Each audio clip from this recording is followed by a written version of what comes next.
So, let me get the bad news out of the way. Bad news is that I have got a ton of slides that you're going to have to wade through over the next 60 minutes. Now, the good news is that almost all of them are either photographs or cartoons. And the better news is that it actually has a point. This is not a PowerPointless presentation. Now, here's my point.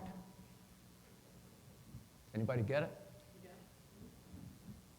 Silos. Silos, thank you. Yes. Let me ask a question. How many people here think they know more about historic preservation than I do? Don't be shy. No false modesty. Okay, you're all wrong. I'm not a historic preservation specialist or expert. Historic preservation is just one of dozens of silos I need to work with in the work I do all over the world for community and regional revitalization efforts. So this isn't a talk about historic preservation. When Megan and Margaret invited me to speak here today, their instructions were clear. Get us out of our historic preservation silo. So that's my mission. Now you might be wondering, for those of you who weren't even aware that they were in a silo, why would I want to bust out of it? I've put all this effort into getting into this historic preservation silo. Why would I want to get out? Well, let me give you an example of the power of busting silos. Over the past decades, 3 or 4 decades at least, the people who manage water for cities, whether it's going into agricultural irrigation or drinking water, like these canals that run from the Colorado River all the way to Los Angeles to give them drinking water, they've been bemoaning the fact that such huge amounts of the water is lost to evaporation. The sun beats down on these concrete canals and they lose, just billions and billions of gallons.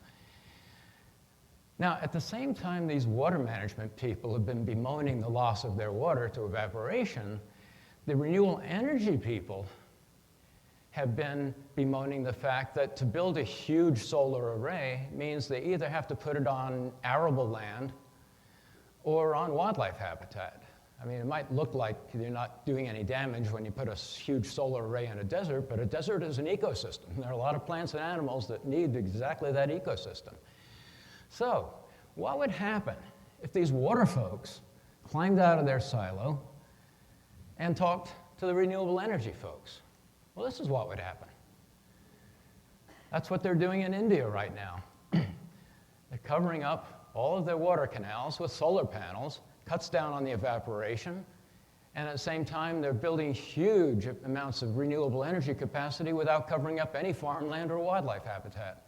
That's why people need to climb out of their silos. So, the question is, are there any similar opportunities in historic preservation? Now, when my first book came out, The Restoration Economy, in 2002, I documented 8 silos of restorative development at that point. And these are kind of economic silos. These are the kinds of projects that get funded. They're not scientific or technical silos. So the first one was ecosystem restoration, which normally has the goal of increasing biodiversity. Second one was watershed restoration, which is normally focused on increasing the quantity or quality of fresh water. Third one was fishery restoration. Traditionally, over 10% of the global economy is based on fisheries. Next one was agricultural restoration. There's a huge regenerative agriculture movement underway right now worldwide, which basically has 3 goals. One is agricultural techniques that actually rebuild the topsoil rather than depleting it, like industrial agriculture normally does. Another goal is increasing native biodiversity, especially native pollinators, so you're not as dependent on these European honeybees that are having so many problems these days. And the third goal is to sequester carbon. They've actually found out that regenerative agriculture has got more capacity for sequestering carbon and fighting climate change than reforestation does. Next one was brownfields remediation, which When I started writing this book in 1996, the EPA had only just the year before started working on brownfields. They're creating their brownfields program, which is now tens of billions of dollars a year just in this country. Infrastructure renewal was the next one in all its different flavors, stormwater, drinking water, power, transportation, telecommunications. And the last one was heritage next to last one was heritage restoration, which needs no introduction here. And last one was catastrophe reconstruction, which unfortunately is a growth industry these days. But of course, those of you who actually work in community revitalization know there's a heck of a lot more to revitalizing a community than just renewing stuff. There's all the human elements involved. So this is going to be a 6-part talk. I'm going to start off with a little historic context, just a little bit, back up about maybe 12,000 years or so. That will introduce a mode of economic growth that literally has no downside.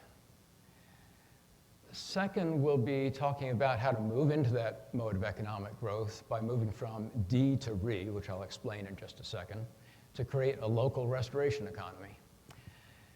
The third will be a strategy, kind of a generic strategy for revitalization that will provide you a path to climbing out of silos and making historic preservation an even more powerful driver of community revitalization than it already is, and it's already powerful. So the first step of that strategy is repurposing assets. Oftentimes the first step to renewing something, in order to get the money to renew it, is finding a new purpose for it. So then you renew it, which is the second step, and then the third step of the strategy is reconnecting. This is the one that most people miss. A lot of places are really good at repurposing assets and renewing assets, and then they forget about properly connecting them, which is why I was so happy to see what's been done with Carroll Creek, reconnecting all these neighborhoods.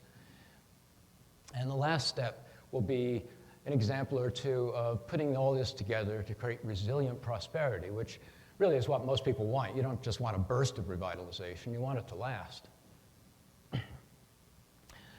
So welcome to the Anthropocene. How many folks here have never heard of the Anthropocene? Oh, well, okay, well, welcome back from Uranus. Now that you've returned, you might want to Google it, because you'll find there are tons of books and magazines and articles and conferences and courses in universities on the Anthropocene. For the last 12,000 years, we've been in a mode that scientists refer to as the Holocene, which is defined as the point at which humans started affecting the world around them. And we've been growing our economies during this time through basically 3 modes. We've been extracting virgin resources, we've been sprawling, cutting down forests to create farms, paving over farms to sprawl cities. And we've been fragmenting. We're really good at fragmenting stuff, putting dams in rivers to prevent fish migration, and putting highways through cities to sever neighborhoods. Now, during this time, we've been growing our economies quite well. That's the vertical axis here. But at the same time, we've been reducing our resource base. And if we continue in this mode, which I refer to as adaptive conquest, because we're basically adapting the world to our needs, which was no big thing when there were just a few million of us. But now we're adding 1 billion people every 15 or 16 years, and this mode of adapting the world purely to our needs is starting to bite us in the butt. So if we stay in this mode of adaptive conquest, then what's going to happen is we'll go into long-term economic and resource decline, because eventually, no matter how much of our economy is based on buying apps and iPhones, it all comes down to natural resources sooner or later. It takes literally thousands of pounds of resources, including a huge amount of water, to make one iPhone.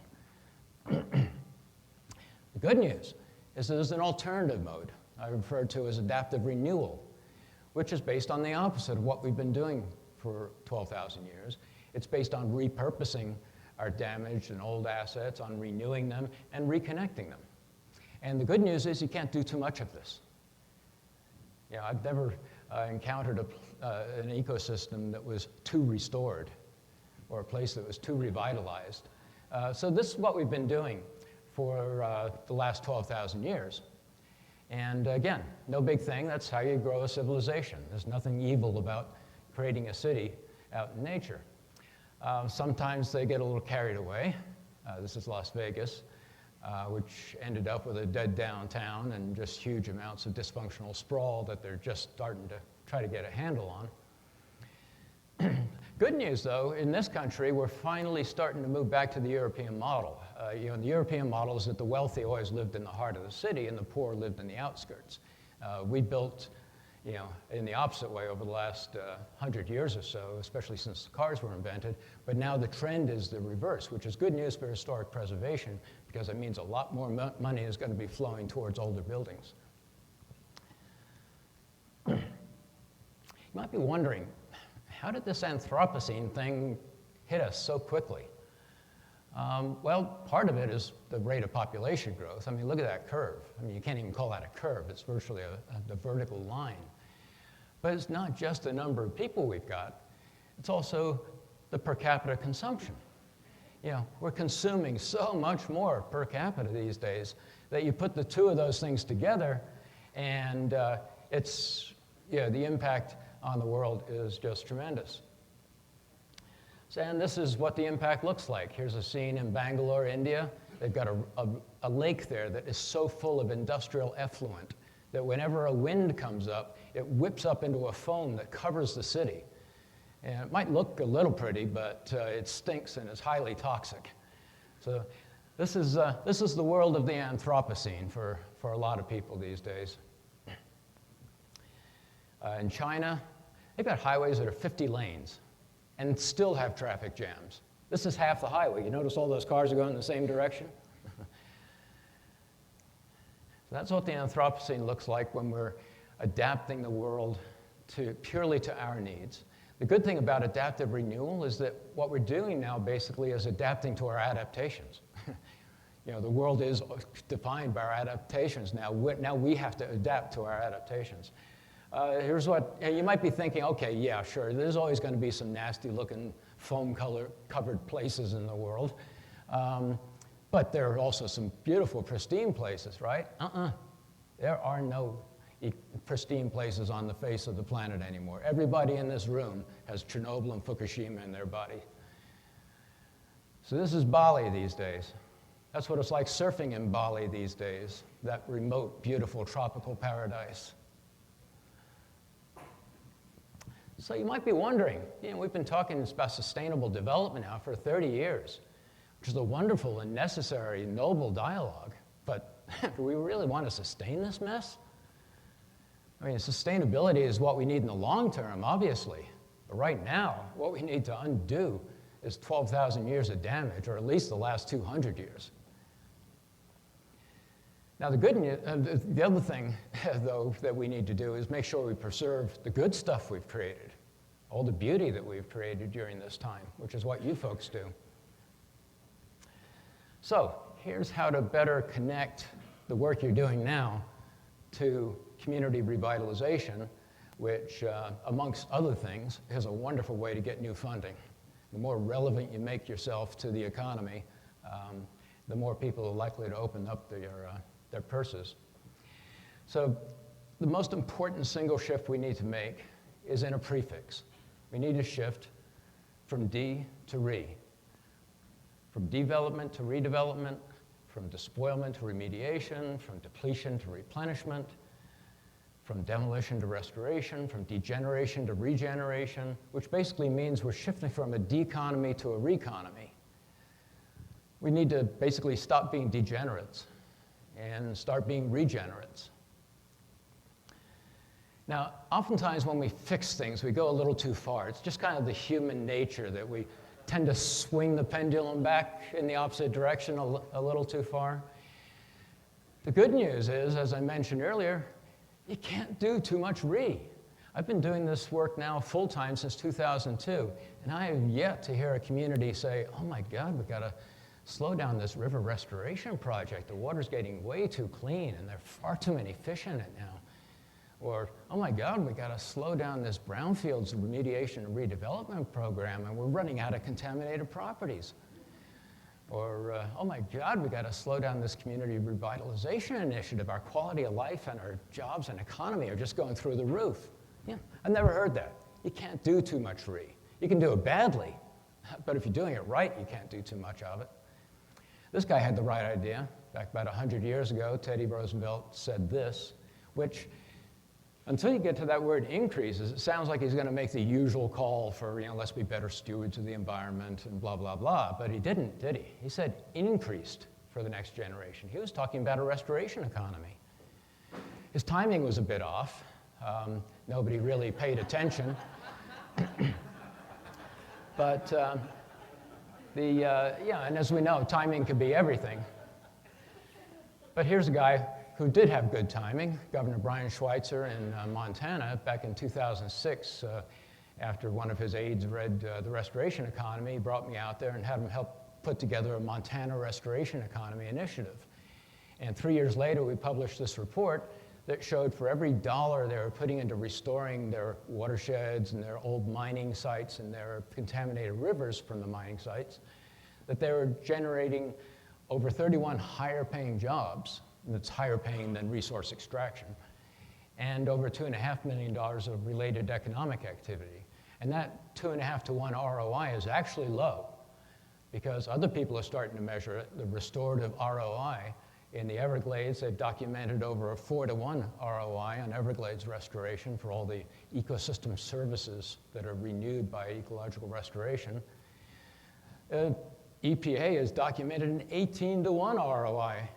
For every public dollar the EPA puts into helping communities remediate and redevelop their brownfields, they're leveraging over 18 private dollars for redevelopment. And also, by the way, saving a lot of green spaces. I think it's a 4 to 1 ratio. For every acre of downtown brownfields that are redeveloped, it saves 4 acres of greenfields. Bad news is, as you can see from that slide, that we don't fund it very well. One Chinese billionaire just bought a house. That's about 4 times the size of our entire federal budget for the Brownfields program at EPA, which recently got cut, by the way. So my second book came out in 2008 from McGraw-Hill called reWealth. And if the first book was kind of the ingredients of revitalization, all the kinds of projects and assets you can renew in order to revitalize a place, this book was more the recipe for those ingredients. How do you put all this together to get what communities really want, which is more quality of life, and better economy? In case you're wondering, by the way, that's not snow. That's the Gobi Desert, which has been expanding at a tremendously fast rate now for decades. You can see that guy on the bicycles pedaling like crazy. It's been marching on Beijing like an army, and they've been planting literally billions of trees by hand to restore the forest, to hold back the Gobi Desert. Now, one of the things that that book pointed out was that a lot of communities tend to revitalize backwards. They'll run out there and offer free land and tax abatements, to try to get employers to come because they looked at a healthy city and they saw I have lots of employers, so okay, that's what we need. Trouble is, they end up with poor quality employers usually, and ones who disappear as soon as the tax abatements run out. And of course, they're stealing employment from another town, so it's a zero-sum game. The better way to do it is to focus on quality of life, because yes, it's good to have those economic incentives handy when you are in heavy competition with another town. But what really makes the difference is when that CEO takes a look around and says, is this where I want to raise my kids? What's the air quality like? Is it safe? How's the education? That's what makes the difference in the end. It's not the incentives. They're a commodity these days. The nice thing is, it's a can't-lose proposition. If you put your money into restoring your quality of life, even if you don't win any employers, you got a better quality of life. Now here's, unfortunately, the way most communities revitalize. They just do a bunch of stuff and hope that somehow the miracle of revitalization happens. And when you think about what's at stake here, that's a pretty sloppy way to go about something so important.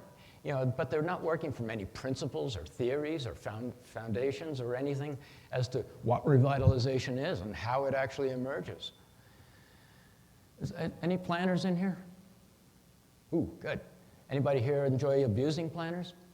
Yeah, that's almost equal. Here's a couple of quick tips for how to abuse a planner. First one is to ask them to plan without giving them a vision and a strategy to plan around. The second way to abuse a planner is to ask them to come up with a vision and a strategy. That's not their job. Planning is planning. It's up to the community to know where they want to go. So, how you get to where you want to go, here's a generic strategy for you that'll work in almost any city, except a brand new one like some of the ones the Chinese are building these days from scratch. But the fact is, generic strategies can work, which sounds a little weird because you're thinking, well, come on, every city's got its own unique problems, its own dreams, its own challenges. How could there possibly be a generic revitalization strategy?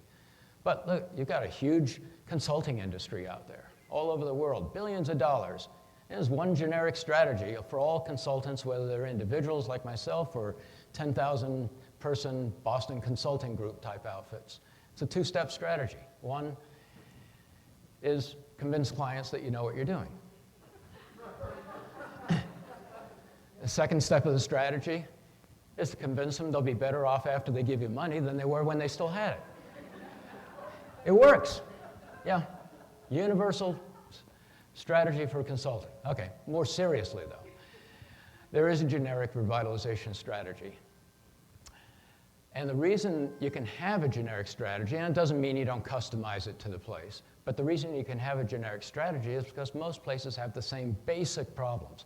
Because we've been extracting and fragmenting and depleting and sprawling for all these years, most places have obsolete, decrepit, fragmented assets. So to revitalize, they need to repurpose, renew, and reconnect the assets. It's not rocket science. But they also need a comprehensive renewal process, because revitalization isn't a project. It's not just something you do and forget. You need an actual process to carry this through. A lot of places will have a wonderful visioning session where everybody walks out feeling so good that they now have a vision, and that's where it ends.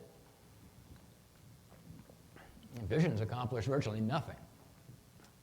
Strategies are what turn visions into actions. Visions can guide actions to the right outcomes. You need a vision. You need to know where you're going. You can be really good at implementing and executing plans, but if it's not based on the right vision, you're just doing a really good job of getting to the wrong place.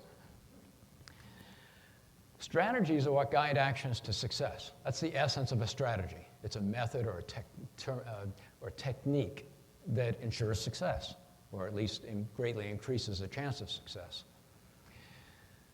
Policies enable strategic actions. A lot of places forget the policy element. They decide we want to revitalize, but then they find out they're in their own way because their zoning or the building codes or whatever, their incentives are all focused on exactly the opposite. They might have incentives in place for sprawl. How are you going to revitalize your downtown if you're still incentivizing sprawl? So you need to change the policies so they're in line with your strategies. Now, plans organize actions. Now, without a strategy, though, a plan is just an activity list. And there are just way too many plans out there that don't have strategies.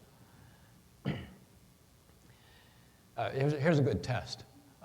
Next time you're talking to a political leader or whoever who says, oh yeah, we've got a wonderful plan for revitalizing this place, ask them, what's your strategy? If they're still talking over a minute later, they don't have one, or they've got a bad one. Strategies have to be simple. They have to be something you can carry in your head. If you need to go to a book to find out what your strategy is, you don't have one, or not an effective one. You need to guide your actions on a day-to-day basis. Now, partnerships help fund actions, especially big ones. Projects are the actions. They're the tactics that implement your strategy. And programs are what perpetuate your actions. because sometimes you need to work at this stuff for a long time before the revitalization kicks in. You know, revitalization is an emergent quality of the complex living system we call a city, and it can't be engineered. You can't say November 14th, 2017, revitalization is going to kick in. It doesn't happen that way. It's an emergent quality, so sometimes you just have to keep doing it. And the only way you can keep doing it is with a programmatic approach, not a project approach. So that's your comprehensive renewal process. All of those elements are essential, but finding a place that actually has them all in place is extremely rare. There's a universal goal, too. If there's one single goal that every place that needs to revitalize has, it's increasing confidence in its local future. You know, even money itself is based on confidence. You know, if you don't have confidence that a dollar bill is going to be worth something tomorrow, it's just a piece of paper. There's nothing behind it. It's just a mass delusion that it's going to be worth something in the future. So that's what you need to focus on. Because if local people don't have confidence in the local future, you're going to lose residents, you're not going to attract new residents. You're going to lose employers, you're not going to attract new employers. And today's climate, between climate change and terrorism and, you know, lots of crazy stuff going on. When Andrew Young said this back in 2014, it's more true today than ever. The people are really starting to worry about investing in places, especially coastal places. The vast majority of the world's economy is in coastal areas, and with sea level rise, what's that going to do to the level of confidence they have in the value of investing in these places? There's a crucial feedback loop involved here, is that the more devitalization you have, you know, job loss, decrepit buildings, that sort of thing, then the less confidence there is in the future, and it just keeps going. And the less confidence you have in the future, the more devitalization you get. It just feeds on itself and drags the community down into the toilet. The good news is there's a positive feedback loop that works just as powerfully. That the more confidence you have in the local future, the more revitalization you get. The more revitalization you get, the more confidence you have in the local future. And you get to the point where if you had to define when is a community actually revitalized, it's the point at which that feedback loop takes off on its own and the local leaders don't have to keep pushing for it. You know, it's just everybody wants to be there. It's the cool place to be. Here's what it looks like in a simple graph. You fix up your community, that increases confidence that it's getting better, that brings in new investment, which enables you to do more fixes. Yeah, it's a very simple loop. Now, no matter how much planning you do, how good your vision and your strategy is, there are going to be surprises. Yeah, the fellow who painted this van, yeah, there's no way he could have predicted what was going to happen when he opened the door. Yeah. They're just some things, they're always going to take you by surprise. It's just the nature of working in a complex system. You know, don't let them get you down. In fact, the scientists who study complex adaptive systems have found that there's a period of what they call transient chaos that a system tends to go through as it moves from one state to another state, such as from devitalization to revitalization. And the problem is that if you don't understand that, if you're not expecting it, then as soon as that transient chaos kicks in, everybody panics and say, oh my God, we're on the wrong track here. Let's abandon all this stuff. So as long as you know these behaviors of complex systems, then you can work with them a lot more reliably and predictably. So the first part of that 3 strategy is repurposing. You know, we humans have been repurposing stuff for a long time. You probably heard this landfill harmonic orchestra down in Paraguay, where the kids went into the landfill and pulled out stuff and turned it into instruments and got a whole orchestra going. So repurposing is something humans have always been good at. And sometimes it's done on a grand scale, like in Barcelona when they took this old bull ring, because bullfighting is illegal in Barcelona and Catalonia now. They repurposed it into a spectacular shopping center. Now, you can also have very mundane repurposing, such as New York City, rather than spending millions of dollars pulling out all those obsolete telephone booths, turning them into Wi-Fi hotspots. Scotland's got no shortage of whiskey, but they've been doing it so long that they do have a lot of distilleries that aren't needed anymore. And this one just got repurposed a few months back into a business incubator. You're probably familiar with the old post office in Chicago. They've been trying to repurpose that for a long time. It's now finally underway. And repurposing old buildings is actually becoming a very effective strategy for a lot of cities that are trying to deal with their affordable housing issues. And just a month or two ago, they announced the old historic Thomas Edison factory in New Jersey is being repurposed as a mixed-use development. The Seguin, Texas Main Street program. How many Main Streeters do we have in here? Yeah, excellent. Love Main Street. They actually bought this old hotel and are going to turn it into affordable housing. And this is smart, not just because they'll probably get a nice return on the investment, but because they realize that residents are the key to downtown revitalization. This is another way that communities tend to do things backwards. You know, a mayor will go to a city that's been revitalized, and they'll see all the restaurants and the retail and say, oh, that's what we need. If we just have restaurants and retail, we'll be revitalized too. They're confusing the symptom with the cause. You know, retailers and restaurants chase customers. You know, they'll show up if you've got the customers. If you don't have residents in your downtown, you know, what usually happens is, you know, when you've got a depopulated downtown and they get on this retail kick, they'll offer all kinds of incentives and subsidies to people to move their shops into these empty spaces. But because there's nobody living down there, a year later or whenever the person's life savings run out, they close up shop. What you need to do is get the residents down there first, because residents have resilience in terms of dealing with devitalized places. If you get a really good deal on a loft in the downtown, it's no big thing if there isn't a drugstore across the street. You just hop on the bus or hop in your car and go to a shopping center. But a retailer can't do that. You know, they've got to have their customers nearby. You've got all kinds of mills in South Carolina and North Carolina now that are being repurposed rather than torn down. This one's in Greenville, turning into apartments. I was just talking yesterday with some folks in Rocky Mount, North Carolina, where they're creating a whole kind of fermentation-themed development in a mill down there in Rocky Mount. There's a lot of beer-oriented development in the world today. And repurposing can also serve cultural needs. Like down in Richmond a few months ago, they announced they're turning in this old armory into a Black History Museum. And probably the most iconically ironic one was when the Bush administration had the brilliant idea of putting Homeland Security in a mental asylum. Now, not everything needs to be repurposed.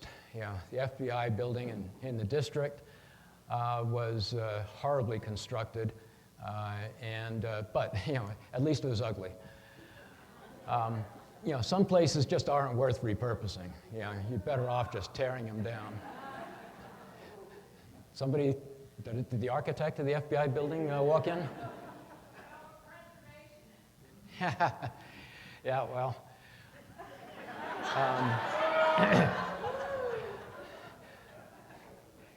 In my not so humble opinion, every once in a while I run across a place that's really not worth preserving. But you know, those sorts of things are matters of opinion, you know, beauty in the eye of the beholder and all of that. But other places are very obviously worth preserving, and most people wouldn't even consider tearing them down, unless you've got some really crazy mayor like the one in New York City who tore down Penn Station while nobody was looking. The problem we've got these days is we're building an awful lot of crap. It's crap on day one. You know, this is the drive-in area of my local bank, you know, where the bumpers and mirrors have been bumping against the pillar here. Nobody's ever going to repurpose this building. It's going to be in a landfill in 10 or 20 years. You know, we need to build as if we're planning to stick around on this planet. You know, we need to improve our building codes too. When a developer tells you that everything they build is to code, what they're telling you is that if it was built any worse, it would be illegal. So we need building codes that actually create a restoration economy for our kids. Everybody wants to live in a solid, restorable building, but they don't want to pay for it. So we end up, veneers of brick and veneers of stone. An architect friend of mine says America is suffering from venereal disease.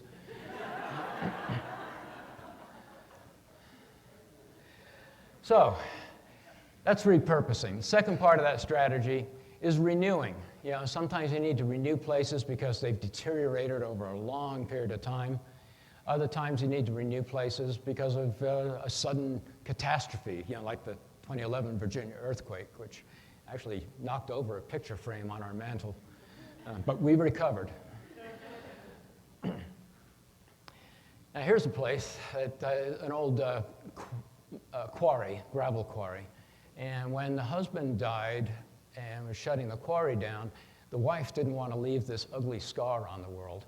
So she started planting stuff in there. And she discovered, because of the quarry was this deep pit in the ground, that it was a microclimate. And she could grow all kinds of stuff there that wouldn't grow anywhere else in the area.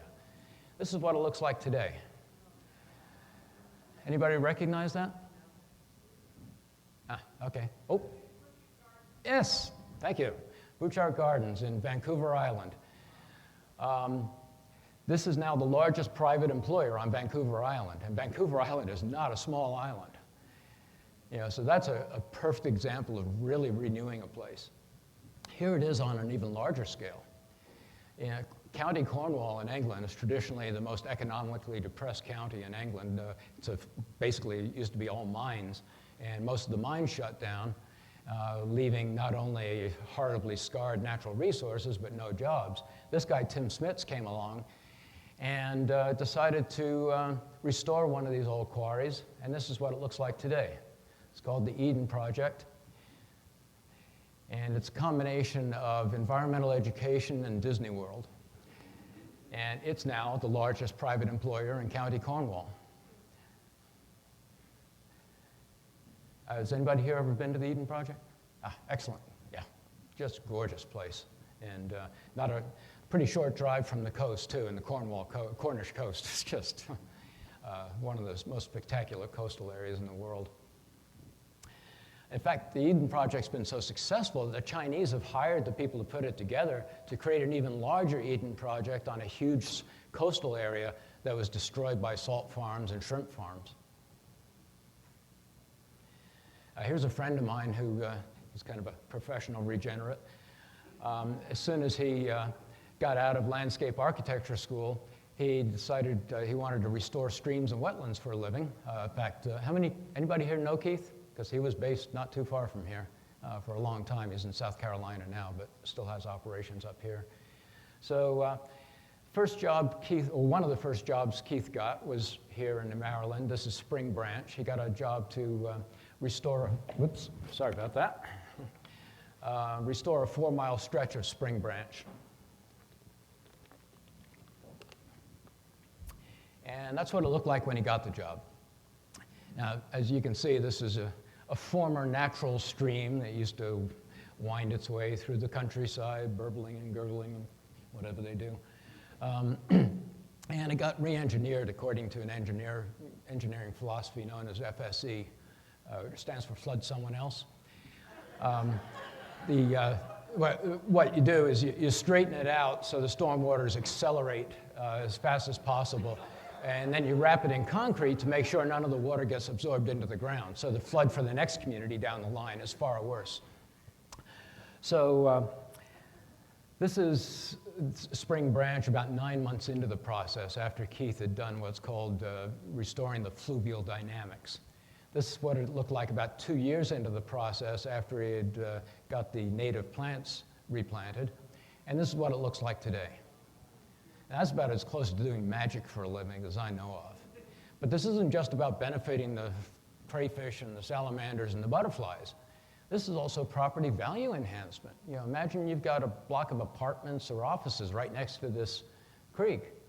Which one of these views is going to add more to what you can charge per square foot, that one or that one? Now, Richard Moe, I'm sure you all know, got this right, this whole repurposing and renewing thing. He got it right all along when he went around the country preaching that the greenest building is the one that's already built. Unfortunately, folks at U.S. Green Building Council didn't really get that green message for a long time. I was involved in the U.S. Green Building Council in its earliest days back in the early 90s when they were first putting LEED together. I was the guy in the back of the room saying, well, what about existing buildings? And these were all architects. You know, they had no intention of working on somebody else's legacy. They wanted to build their own legacy. So they weren't much interested in that. And I was also jumping up and down about, well, what about location? Isn't it greener to stick it on a brownfield in the middle of the city than instead of 30 miles out of town that people have to drive to? Don't worry about that. It's hard to get architects out of the building envelope mentally. So as a result, when LEED first came along, they didn't value repurposing and renewing very highly. They gave you one credit. I don't know why I'm pointing there. They give you one credit for building this bicycle rack. And you know how many credits they gave you for restoring and reusing that building? One credit. They've changed that a bit, but nowhere near as much as they're not still not weighting it properly anywhere near as heavily as they need to. But they are starting to wake up. You know, they do have a LEED for existing buildings now, but it took way too long. Now, I've got nothing against bicycle racks, don't get me wrong. I did a talk in Belgium not too long ago, and this is the town of Ghent, and they take bicycles seriously there. Yeah, so, you know, specifying bicycle racks, you know, this is the local train station. So, you know, but you know, we don't do a real good job of specifying bicycle racks in this country.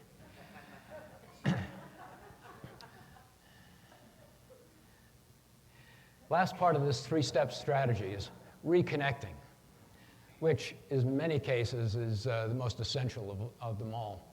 You know, we've got a lot of places that have been severed by really bad urban planning, especially car-oriented planning. And this whole science of reconnecting, you know, again, it goes back to the complex adaptive systems research that, you know, and I won't get into this slide, except to say what the research shows is that it's not just a matter of more connections are better. A place can be over-connected.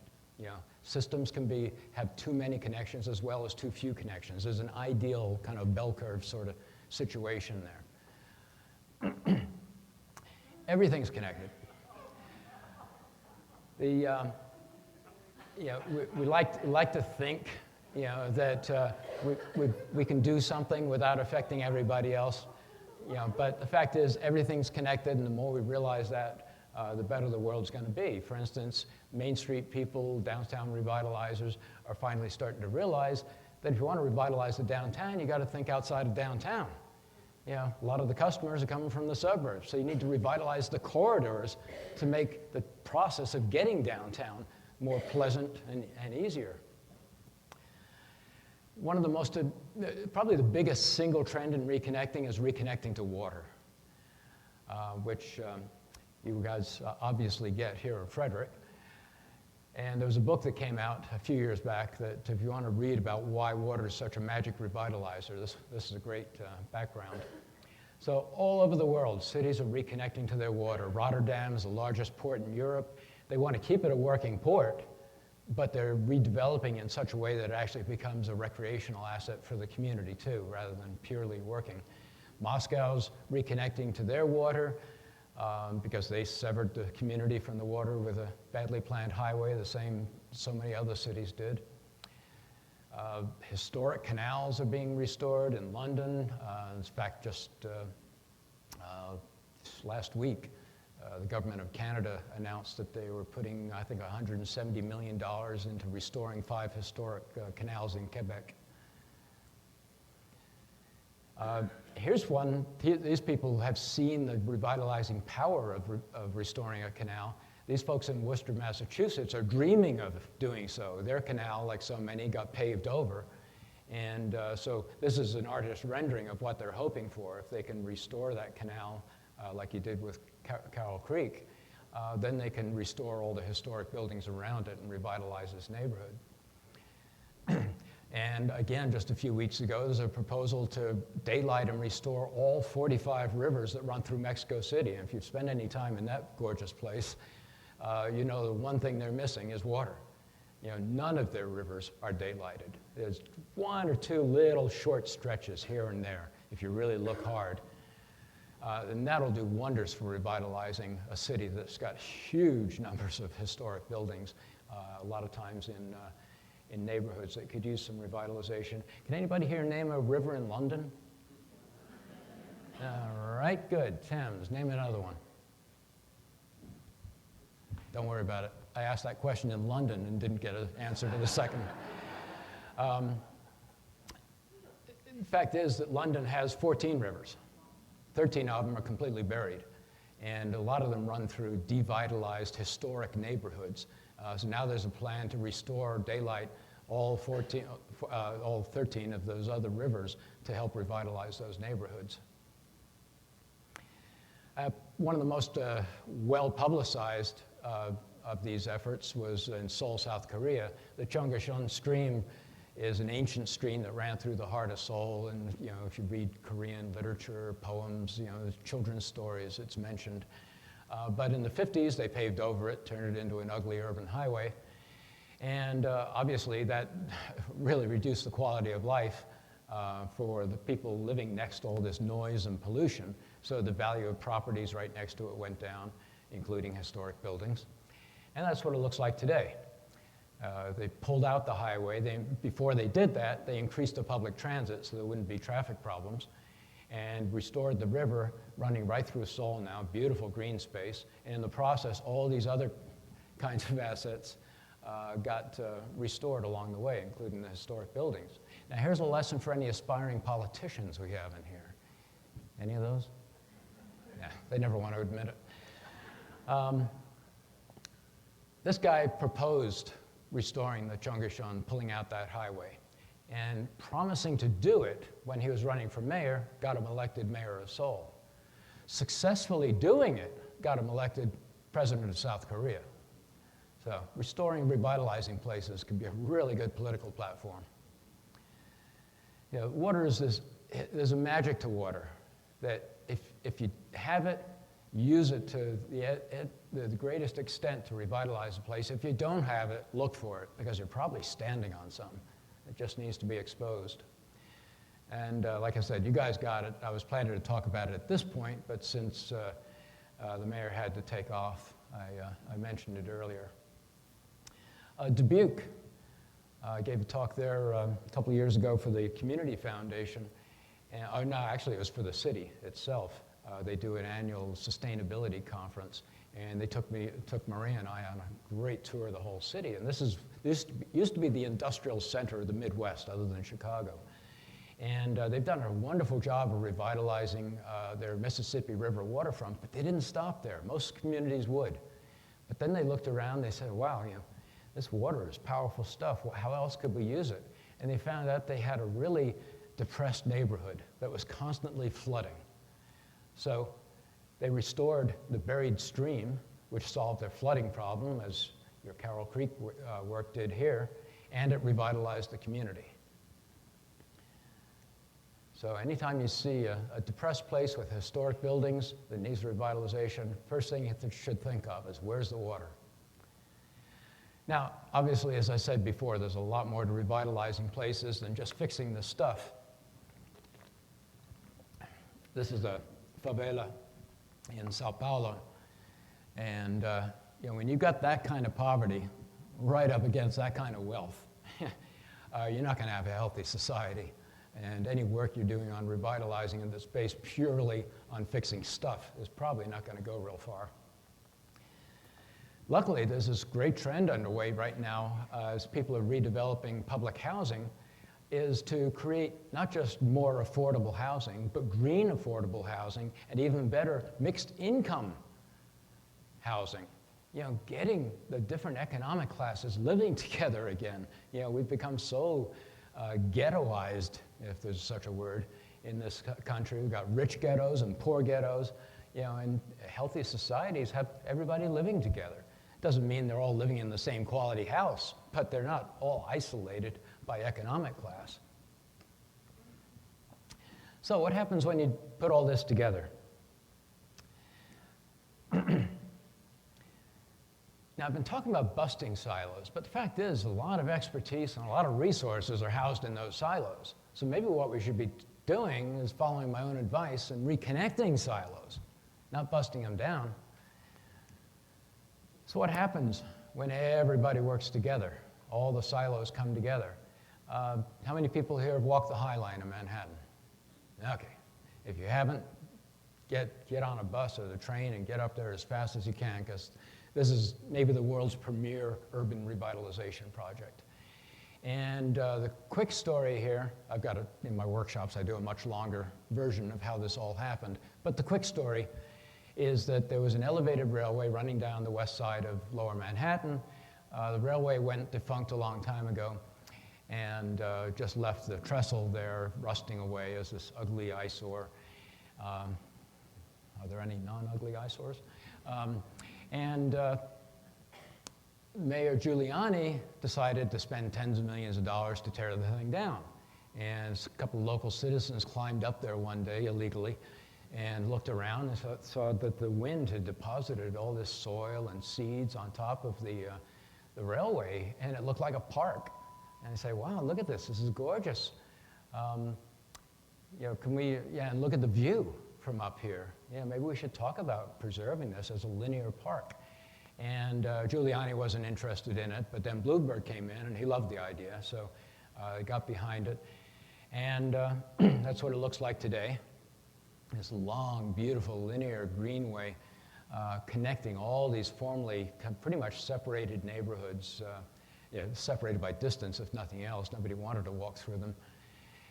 And the High Line, everybody wants to live and work next to it, so it more than doubled the value of all the vacant buildings that used to be right next to it.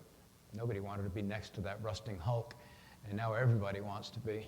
So a lot of historic buildings got repurposed and renewed as a result of the reconnection that this High Line created. High Line has created over $2 billion in new economic activity. The city's getting over $1 billion of revenues from it that they never had before. It's the second most popular cultural attraction in New York now, 5 million visitors a year. And now cities all over the world are going forth and doing likewise, including right there in Queens, where they found another old railway they're turning into what they call the Queensway. But it didn't stop there. When they completed the third section of the High Line, it ended right at the Hudson Rail Yards. Now, New York City's been trying to do something with the Hudson Rail Yards forever, and the idea was, well, we need the rail yards, so why don't we just build over it, make them underground rail yards, and do what they call airspace, or air rights development. And they could never justify it economically before, but then the High Line arrived. All these tourists and all these buildings getting revitalized all around them, and all of a sudden the numbers made sense. And now the largest real estate transaction in New York City history is taking place on top of those Hudson Rail Yards, thanks to that connection with the High Line. So there's a story there of repurposing, renewing, reconnecting that has so many different levels. They repurposed an old railway, they renewed it into a park, it reconnected the neighborhoods, which revitalized the neighborhoods, leading to, if you look at it, there are so many different levels of repurposing, reconnecting, and renewing going on there. I don't want to ignore policy entirely. Policies are powerful, as I'm sure everybody here knows, the power of the historic tax credits. Of course, you got to turn your policy into funded legislation for it to work. But that's why policy is part of that comprehensive renewal process I was talking about. And China is finally getting it. China's been kind of a poster child for bad urban planning. tearing down a lot of the historic stuff originally because they're ashamed of their colonial history when Germans and English and people were in there taking over their country. But now they've just introduced 5 new urban policies that are being applied nationwide. They're going to make their cities pedestrian friendly. They're putting in growth boundaries to cut down on sprawl.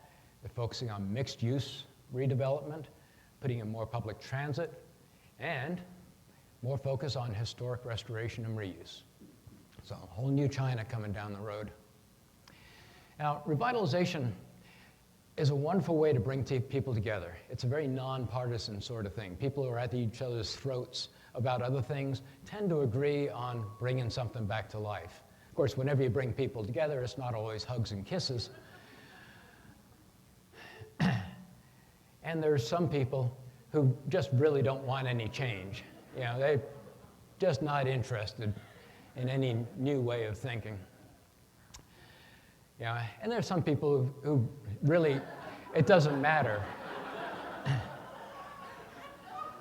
It doesn't matter what you do or how good you are at public engagement. They just want to disrupt stuff. I call these people slinkies.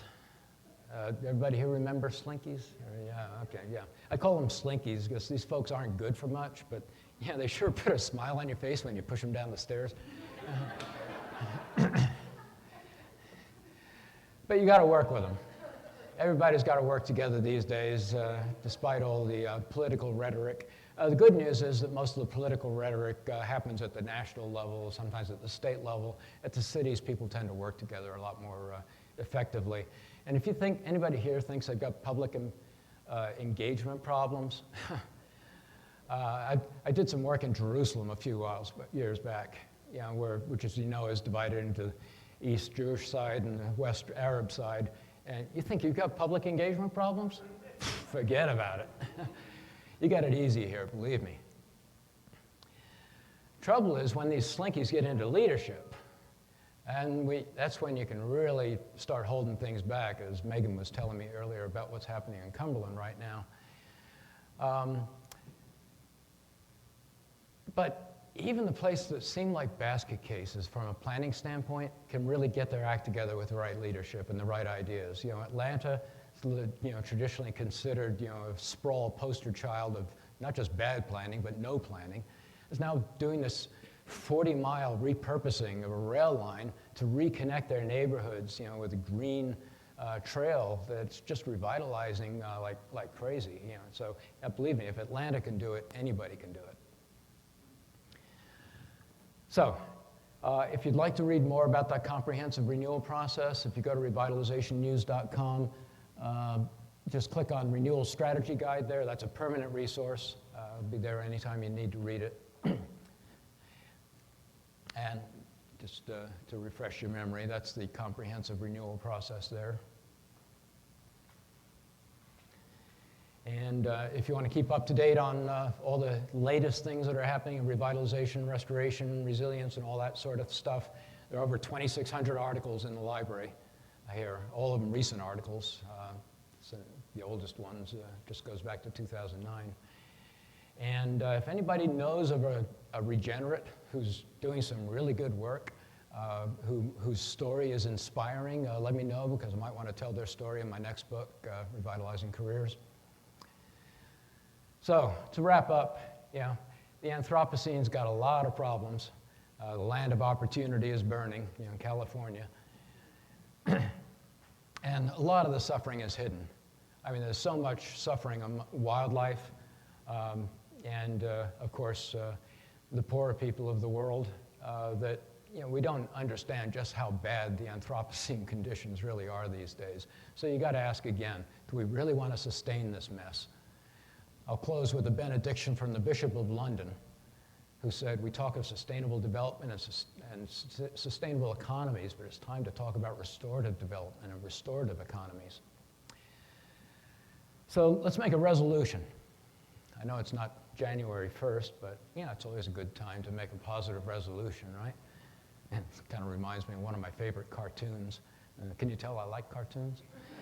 One of my favorite cartoons is a couple of lions on New Year's Day They're making their New Year's resolution, and one of the lions says, "This year, I resolved to eat more vegetarians." So let's make a resolution to climb out of our silos a bit more and find those other regenerates hiding in their silos and work together to more effectively revitalize our communities. Sound good?